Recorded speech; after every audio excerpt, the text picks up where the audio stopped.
Telehealth adds a new dimension to patient education with visual learning, both for the healthcare practitioner and the patient.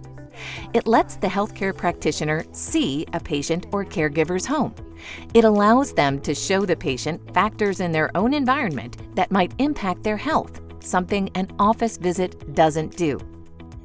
As you view this video, think of the different modalities that are being used to reinforce patient education. Are possible patient safety issues identified? Are you able to identify possible telehealth equity issues? Hi, Sharon. I'm Karen Higgins, one of the nurses from the practice. Hey, one moment. How are you doing today? I'm great. Thank you. Great. How are you? I'm good, thanks. Callie's mom asked me to give you a call just to check on her and her asthma. It's been had some problems with asthma control over the past year, and I know she's busy at work and she doesn't have Wi-Fi, so she asked if I could give you a call since you're with her most of the time, and I saw her back there, so yeah. She's with you. Hi, Callie. She is. Callie, you want to say hi? It's the nurse. You want to say hi? Hi, good to see you again. Yeah, so they're with me all the time, the grandkids, Callie, especially with, everything going down with virtual learning and stuff. And I'm a teacher myself, and so that's why you see all the stuff in the background, the posters and everything. So they're here while their mom is at work. So she's with me most of the time. She is very fortunate to have a teacher who's grandma who can help her during this time. It looks great, everything you've got set up back there. It's just like a classroom. How do you feel like her asthma's been recently? Well, she has been coughing a bit, complaining of some tightness in her chest and everything. So I think that's pretty concerning. And being that she's here all the time and not at school, so we're a little concerned about it, what's going on with her. What asthma medicines do you have there for her? Well, she's got her nebulizer, and I got it right here. So I give her some puffs of this, when she's complaining about her chest, feeling tight, or if I hear her coughing a lot, then I just have her take a couple of puffs from the nebulizer. Do you have the spacer for her inhaler? It's a little clear plastic tube that goes to the end of that, and she puts the tube in her mouth. Oh, no, I didn't even know what that is. We don't have that. I don't. Okay. Her mama didn't bring that over, so I don't know. That's something that helps would help her get more of that medication in her lungs. Oh, okay. Okay. Why don't you see if her mom has got that at home, or if Callie knows if she's got one at home. And if not, let me know so we can get one ordered. Okay. All right. Wait, Callie, can you get her for me? She's stuck under there. I'm sorry, it's our dog. Callie has a little tent that she plays in. I'll show it to you here. She plays in there and sleeps in there actually too throughout the week. And the dog likes to sleep in there with her. Dogs are great friends. Oh, I saw. Sorry. Do you have any other pets? No, we just have the dog, Olivia. So Callie spends a lot of time with the dog?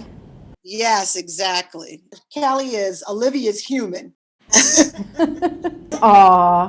She's cute. There are some things that can make asthma worse for kids, and pets are one of the things that can cause asthma to be worse for some kids. So yeah. So that might be a part of this. Okay. So keeping the dog clean could help if they've got dust and all on them. She sheds a lot. To be a short-haired dog, she does shed quite often. Yeah. And then keeping Callie from actually sleeping with the dog. That might be something else that could help. Okay. All right. Make note of that. I, I noticed that you were smoking when we first came on. Is that, do you smoke? Yeah, I've been trying to stop. I actually had stopped at one point, but then it was my default when I'm kind of feeling a bit stressed and overwhelmed. And yeah. I can understand that. It's like during stress, we all have to have something to help us manage that. But that is something too that can really be a trigger for kids in asthma is cigarette smoke. I hadn't even thought about that actually. Mhm. I try not to do it too often in the house. I usually go out on the back porch, on the patio, and when I'm feeling kind of and yeah, I hadn't even thought about that. That's great if you're trying to smoke out, do that outside rather than in the house. If you could do that, more often, that definitely would help Callie. Do you think that's something you could do? Yeah, definitely. I mean, my granddaughter means a lot to me, so whatever I need to do to protect her, then that's what I'll do. So let's talk about the plan.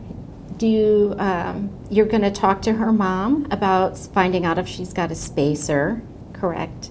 And if she doesn't, let me know, and so we can order her one. And then limiting smoking to outside, and then not sleeping with the puppy, and maybe a few baths for the puppy to keep her clean. Would it be okay if I give you a call in a week and we'll see how things are? That sounds good. Great. And if you notice her breathing getting any worse, please call before then and let us know or bring her in. All right. We'll do. We'll do. What questions do you have for me? You think if I open some windows up too, that might help a little bit? That kind of depends on the season. Sometimes it does. But if she has allergies to pollen and grasses, then that probably wouldn't help. Yeah, that's right. Yeah. That's right. I'll just be sure to talk to her mom and let her know, what our concerns are and what we think. As you just pointed out, some things that could be triggering what's happening to her right now, triggering the asthma and all. And then we'll just go from there. Thanks so much for taking the time to talk with me today. Well, this has been quite helpful and informative. Thank you so much. I appreciate you calling. And I'll touch base with you next week. All right. Thank you. And stay safe. Thanks, you too. With in-office visits, the healthcare practitioner can't see a patient's environment and may miss factors like smoking or a dog being present in the house, issues that can affect conditions like asthma. As a result of being able to observe the environment, healthcare practitioners can educate patients and caregivers by visually pointing out potentials for allergens and help them develop strategies to minimize the impact. Safety and social determinants of health can also be observed during telehealth sessions.